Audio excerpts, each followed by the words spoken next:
Welcome to Known and Trusted. Here we listen to a single lived story of grooming, not as a tragedy to revisit, but as wisdom to carry forward. In this one-time conversation, hindsight becomes foresight, offering new eyes to see what often hides in plain sight.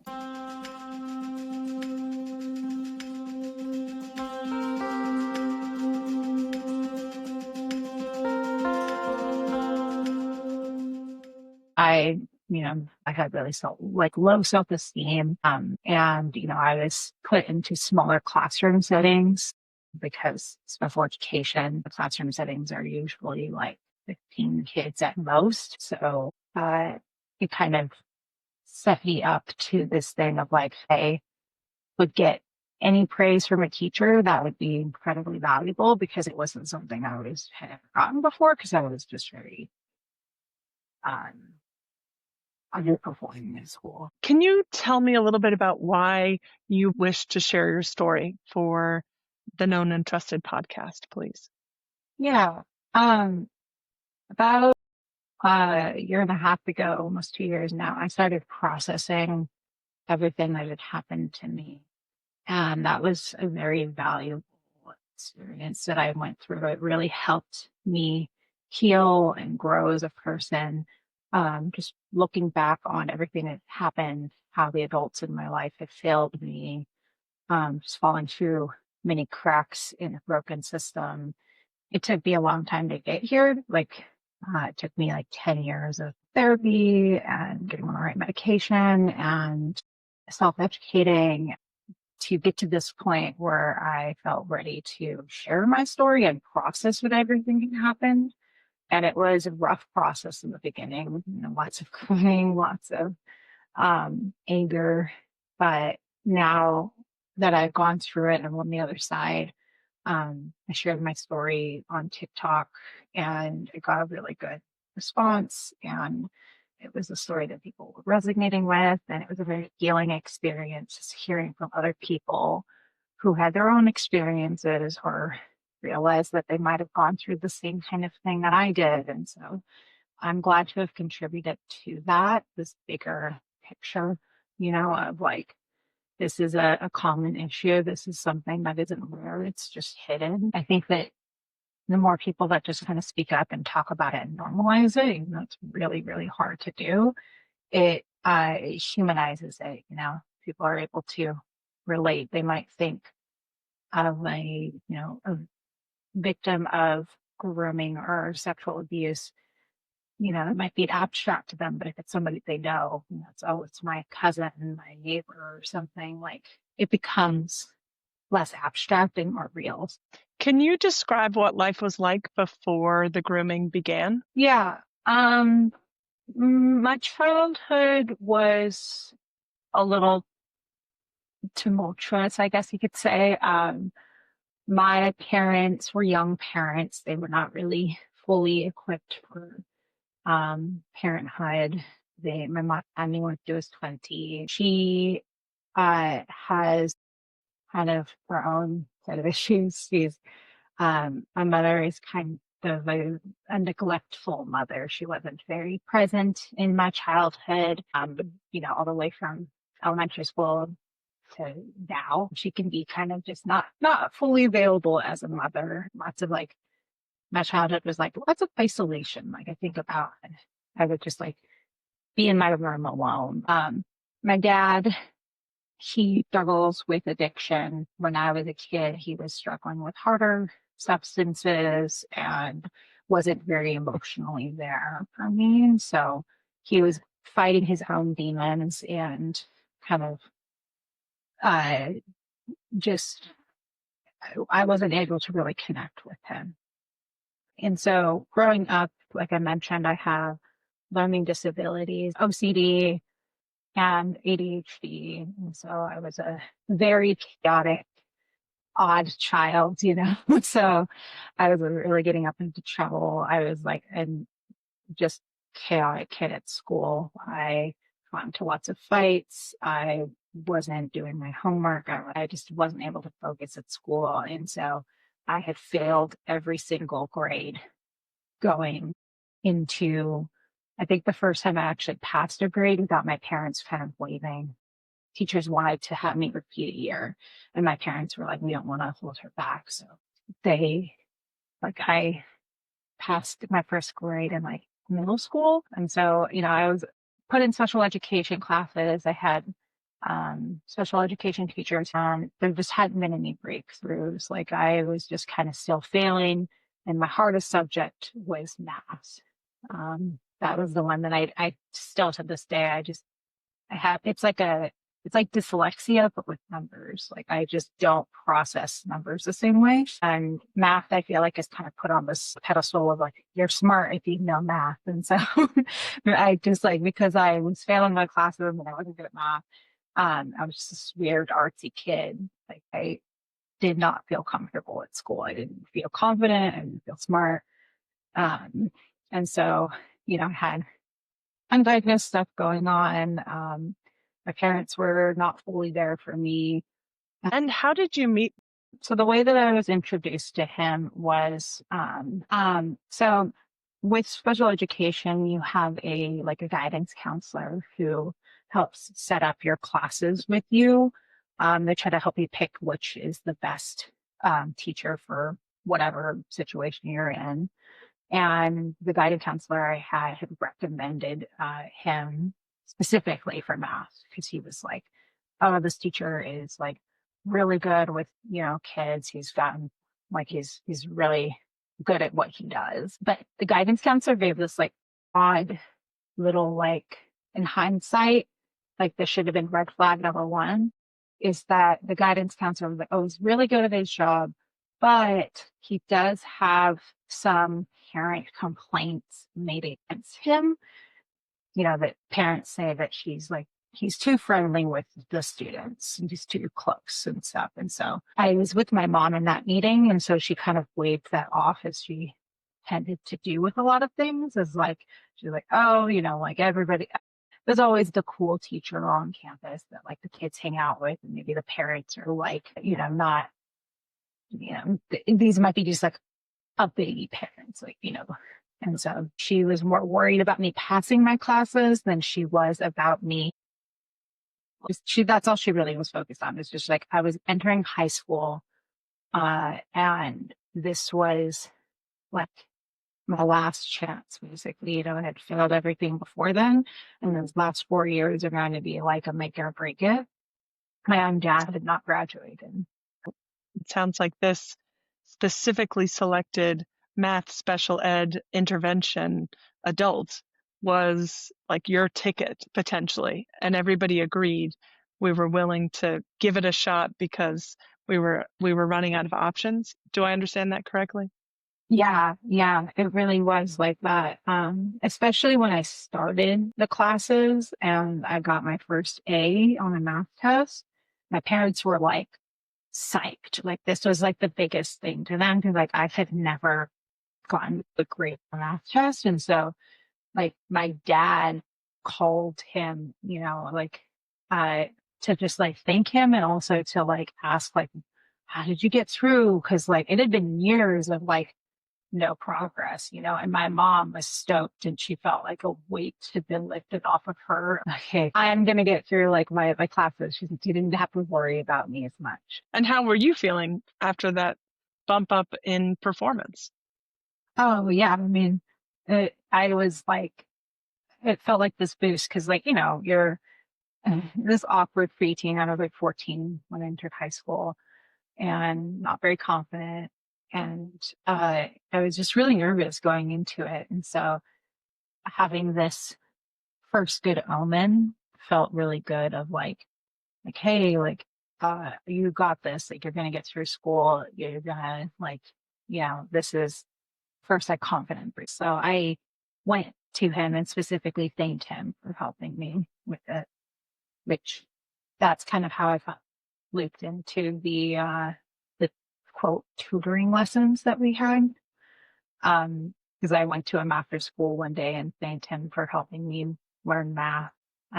He took that opportunity to say like, well, hey, if you ever need any help, you can always come by my classroom after school and I can help with your homework or tutoring or whatever. And so that felt like a gift too, of like, because my family, we couldn't afford having a tutor or private lessons and stuff. And so that felt like a gift of like, here's this teacher going above and beyond for his special education student and providing a resource that wasn't available to me. So when did the free tutoring begin?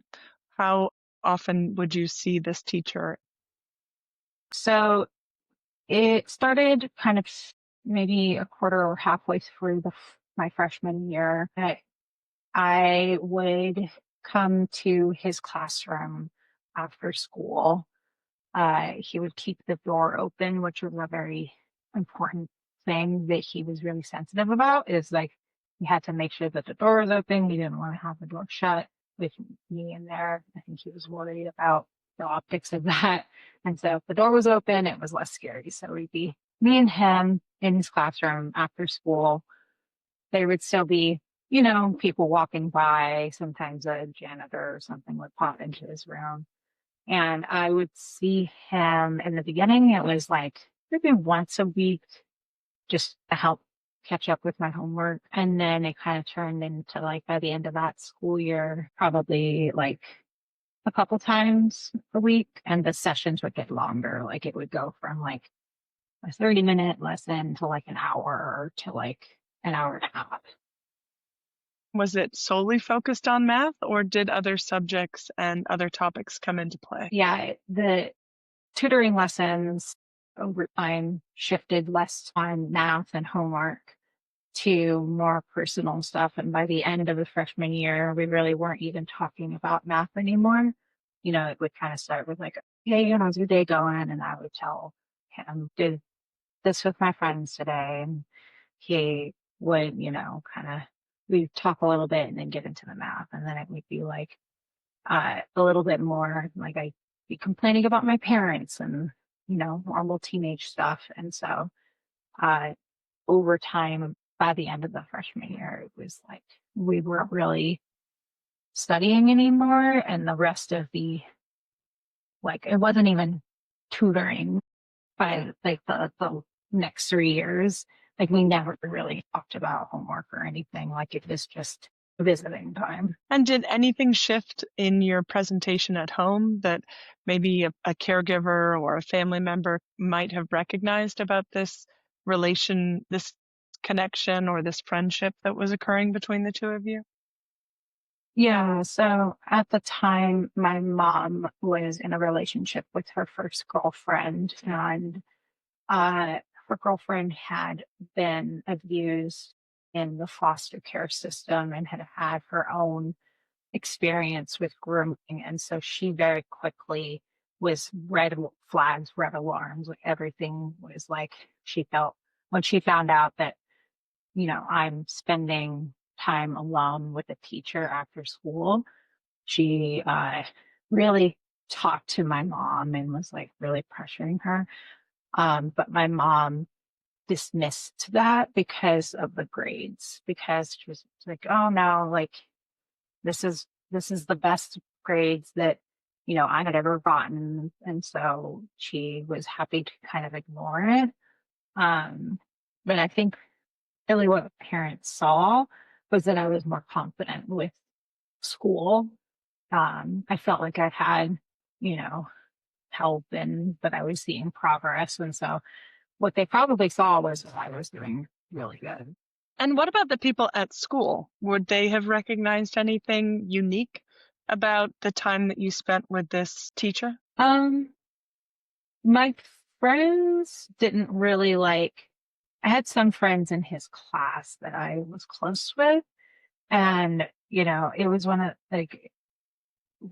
we didn't I never got any weird comments or anything. Like I kind of would just not really hide it because it's kind of lame to tell your friends, hey, I'm going to go hang out with the teacher now. And so it wasn't something that a lot of people around me at school, like my peers, noticed. There were some adults in the later parts of my school, like when my my junior year, there would be other teachers who would kind of notice things, and he seemed to have some eyes on him, and he knew that. I think as far as like how I was at school, I think like in the beginning it was pretty just normal, and then my life got really tumultuous and really chaotic at the end of my high school experience. And so it wouldn't be something that anybody would connect to him. You know, there was just a lot going on. I had a lot of deaths happen in the family. I started self-harming and acting out, rebelling.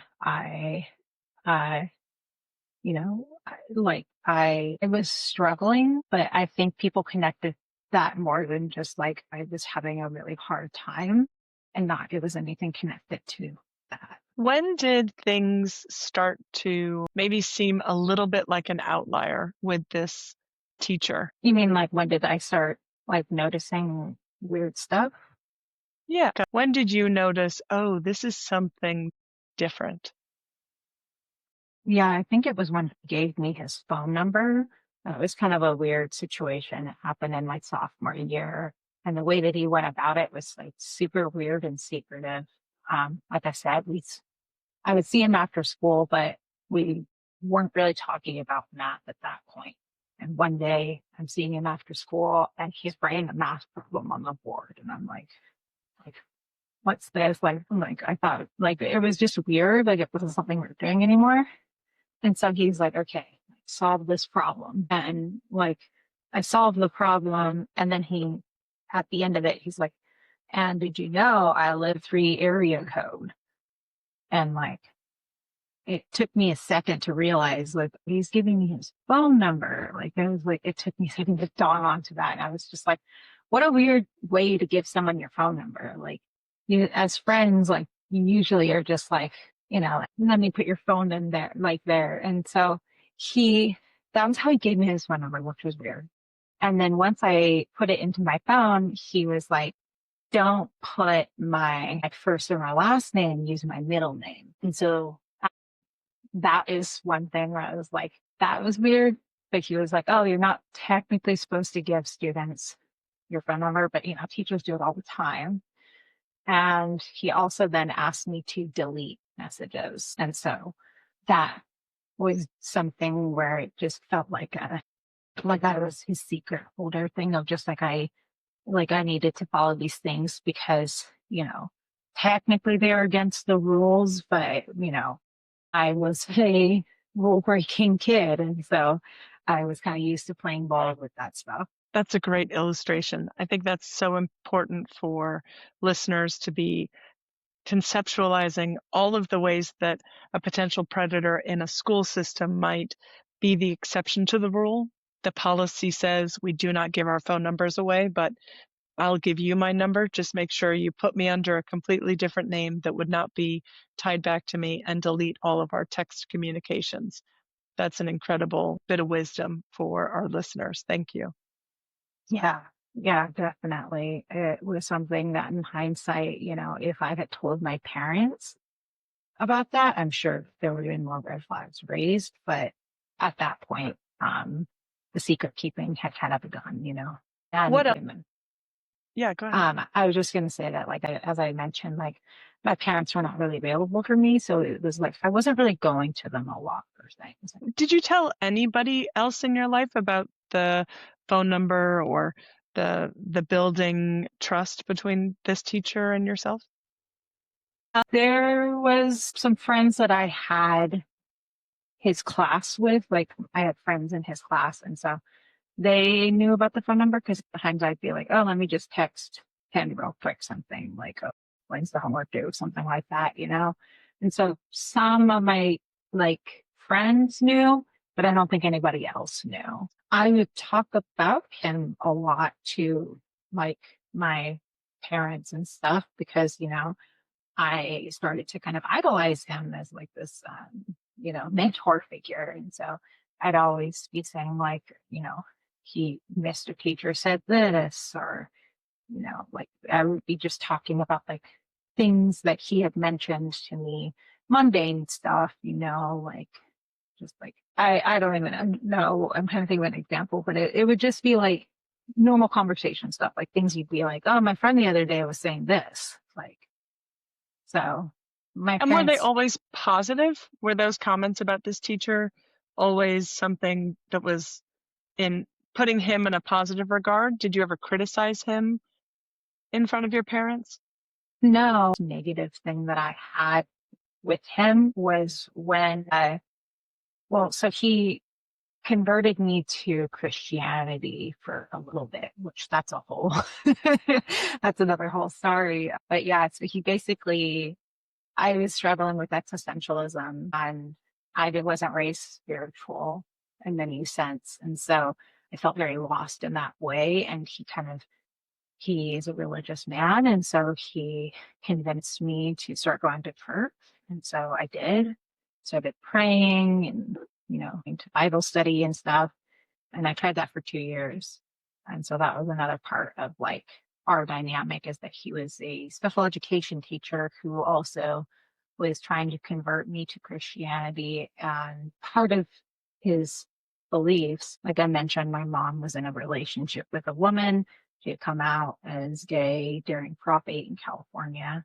So it was a very tumultuous time politically for gay people. And so he had gone on this big rant about how it was my responsibility to, convert, like get my mom to stop dating women, that if I didn't, it would be my fault that she would go to hell, because as a great Christian, you're supposed to, you know, uh, you know, so that was my first thing where I was like, I wish that I had cut things off there, because it was like, I had a complicated relationship with my mom. Um, but I was always proud of her for coming out as gay, because it was like not an easy thing for her. And I was just like her biggest advocate and her ally. Fought for her like in family dinners when my grandma would say something homophobic, and I would speak up on her behalf and fight for her. And so it was something I was kind of used to doing, was, advocating for gay rights. Like I was young and it was a hot topic. It still is, but it was something that I'm very passionate about. And so having this teacher who I idolize say very homophobic stuff to me, I kind of backed away a little bit from that point. Like I was disappointed in him, but I had heard things from other people, other family members that I loved and respected. So it wasn't like an off the table thing for me. I kind of wish it had been, but it was something that I felt like, like a lot of people, if you don't, as an ally, if you're not willing to have those conversations with the people, they're never going to change their mind. So you need to stay a part of their life. And so, um, I did kind of distance myself for a little bit after he said all that to me, but I didn't mention it to anybody. It was just kind of something like that. Tell my mom that he said that, and tell any friends that he said that. I just kind of was like, damn, like it felt like when a friend does something that you're like, man, that was shitty, but they're still my friend. And so, and I couldn't escape him, because like I still had class with him. So I would still see him, every day of the school week. And so over time, like that kind of passed, and then we were able to move forward. And throughout the process of grooming, did he ever give you anything that conveyed that you were special to him in any way? Yeah. The first thing he gave me was so weird, is that he gave me a framed lithographed print that he found at a garage sale for $1. He's very proud of that. And so it was a lithograph print of like a religious scene. I don't have it anymore. I got rid of it years ago. But yeah, he got that. He wrote like a little note on the back of it and gave it to me. It's just like, oh, this made me think of you. And I'm an artist kid, and so an adult thinking of me when they see art, and like that's personal and like very thoughtful. Throughout the years that I knew him, he, there was a time where I couldn't afford to buy a winter jacket, and I didn't have warm clothes like that I needed. And so he gave me like $20 to go buy myself like a jacket. There would be times where I didn't bring anything to eat for lunch. And so he would, you know, get me food or something. So there are little instances over the like years that I knew him where he would give me like, you know, stuff that I needed or things that were thoughtful. Did he ever invite you into more isolated spaces than just the classroom? Yes.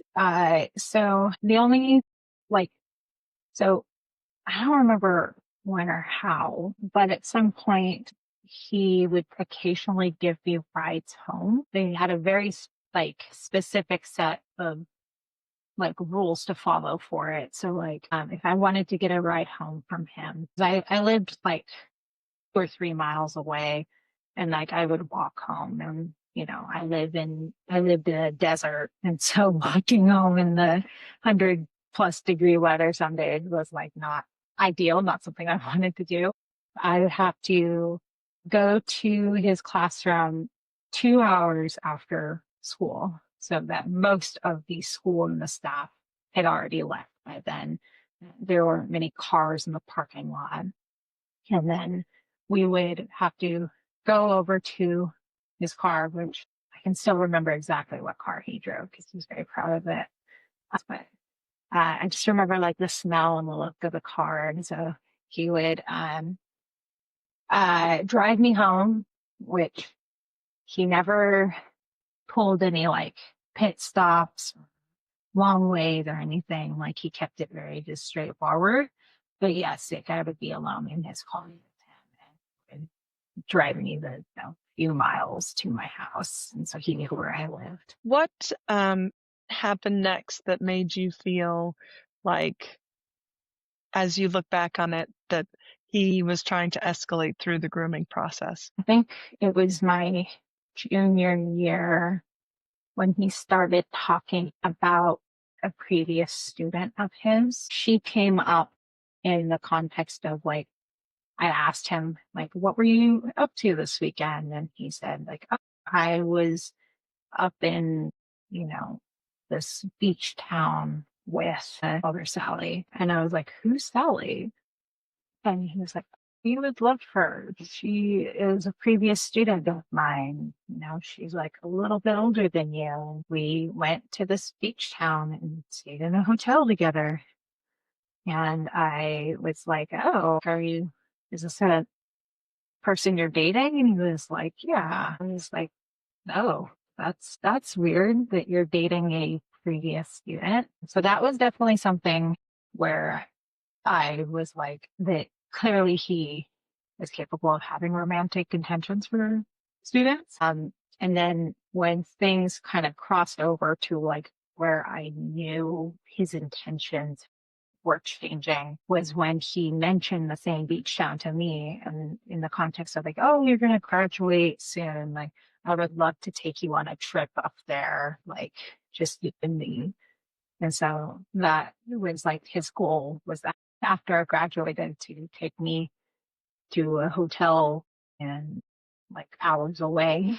And he had also mentioned wanting to take me back to his house and yeah, lots of like stuff like that of like more romantic, more personal, intimate places and sexual innuendos of like when you stay in a hotel with a man alone, it has its context.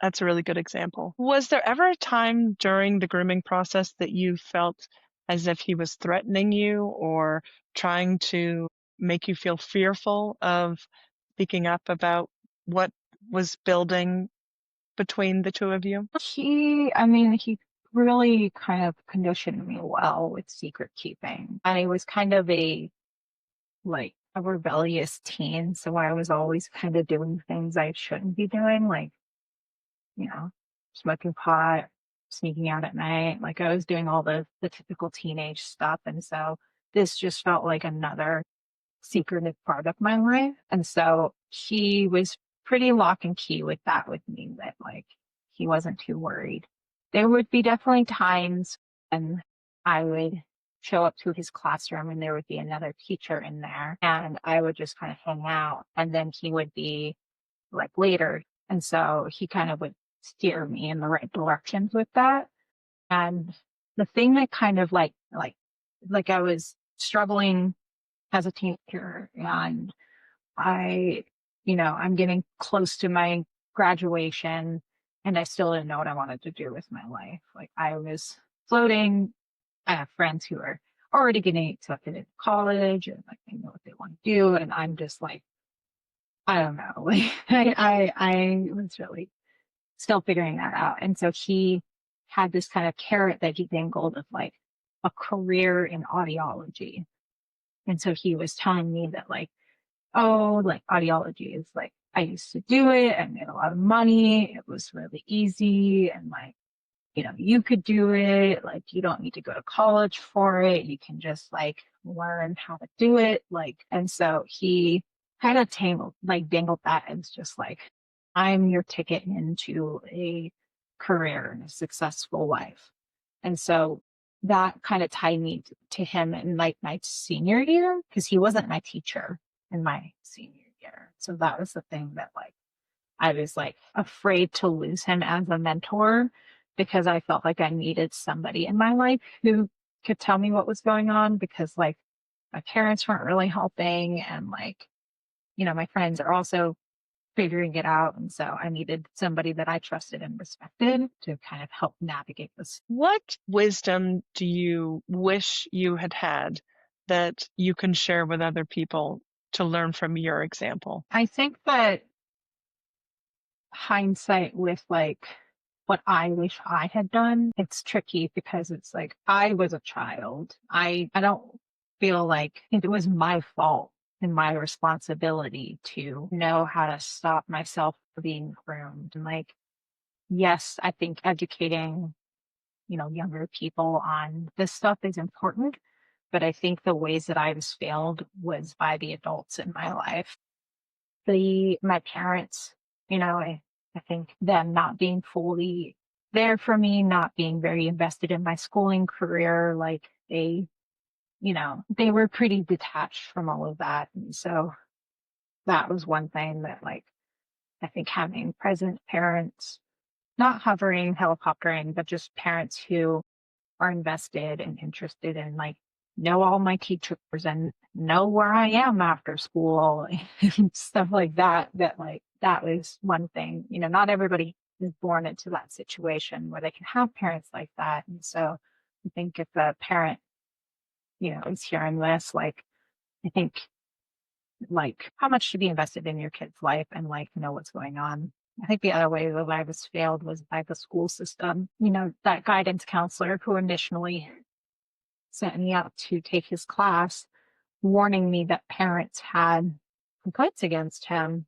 Like that seems like a thing that, uh, if you know that, I don't think you should be recommending like students, especially young girls, to this teacher. If you are aware of that, like I think that ignorance is bliss. And I know that he was able to avoid any kind of punishment. They tried to fire him at one point, but he got the teachers union involved. And so he was able to keep his career. And so some degree of like the teacher's hands were tied. But then there's the other teachers, there were other teachers around him that saw us together, janitors and stuff that like would come into the room and see me alone with him. And it would be frequently for years. And like that no teacher took that kind of free will of like going to the principal and be like, hey, I don't know if this is anything, but I keep seeing him with the same student, like just something like that. Like if you're seeing something and it's giving you a bad vibe, it is so much better to like say something and to be wrong than to not say anything at all. And it was what you thought it might be. Like, I know it's scary to be like, like you're somebody. It's like, you don't want to be Accusing. accusing. Yeah. Thank you. That's the word. Like, you don't want to accuse someone of something even remotely close to that of like being a pedophile or a groomer or a creep or whatever, like that's pretty high accusations that like people don't take lightly. And so I think that it's a tricky thing to navigate, but it's like, I think that more openness about that, where like teachers being more willing to and accepted to an environment where they feel like they can talk about that stuff. Because he did have a reputation on campus. All the teachers kind of knew that he was weird and creepy, but there wasn't enough escalation there for him to see any consequences of that or to have any kind of like, there wasn't any guidelines of stuff that would like prevent him from doing what he was doing. So yeah, I feel like the school system, my family, like I said, I felt there's like some cracks. And I think that like if there's been just like one adult who saw what I was going through, recognized it and reported it or said something, that would have been like all the difference. Because I feel like if he had been scared off, like if he had gotten a warning, that would have been it. Like he wouldn't want to be caught seeing me again. And he knew not to like mess around too much. Like if he played it really, really safe, you know, so he didn't want to risk getting in trouble. How did you have that perception of his awareness that he needed to stay in the gray? I mean, I guess the biggest example I can think of is like when, so I started self-harming. I self-harmed for like 2 years at the end of high school. And I told him about that. I told him that I'm self-harming, and he asked to see my wounds, and they were up on my upper thigh. And so I like lifted my dress, skirt, wherever, and showed it to him and exposed it to him. And he's a mandated reporter, you know. So like a teacher who sees a student who's harm to themselves is like, you need to report that. So that I didn't know that at the time, but what I got to this point where I was like increasingly becoming more suicidal, and you're going to be like fine, like you don't need it. And things escalated to this point where there's like a Dramamine incident at school where I, I had a bad day and I happened to have a bottle of Dramamine in my backpack. And so I downed the entire thing as kind of the beginning signs of escalating behavior. And I did that. And then I happened to have like this teacher pizza party thing with them later in the day. And so it was like this, you know, all the teachers got to pick their favorite students and have a pizza party with them in the cafeteria. And he picked me, of course. And I told him what I had just done, you know, and Dramamine, I don't know if it could, you know, do anything really that harmful to me, but it does make you incredibly drowsy. So I was like falling asleep at the table, and I told him what I did, and he still wouldn't do anything. And that's kind of when I knew that like like my escalating behavior of like self-harm, asking for help, incredibly risky behavior. I was doing everything that I could, and that he did not want to get the school involved. He didn't want to tell his supervisor or whoever above him, we have this student and she's telling me this, because he knew that if he did, they'd be like, why did she tell you this? Like, so I guess on hindsight, but also at the time, I kind of just knew that like, it was just me and him. He was not going to get the school involved. And as I listen to you, it reflects just how little it seemed that he cared about your well-being in those moments. Yeah, I feel like that's the really fucked up part of it. That like, you know, he presented so much care for me that he was so invested in like my future with career in audiology. Treated me like the special student in his class that was just like excelling and good at everything. And I was at peer to him and equal. He elevated me, you know. And so there, you know, there was lots of like stuff of just like, but that was all just like manipulation when it actually came to something of value to me that actually would have helped me. He would not give that to me because it would cost him something.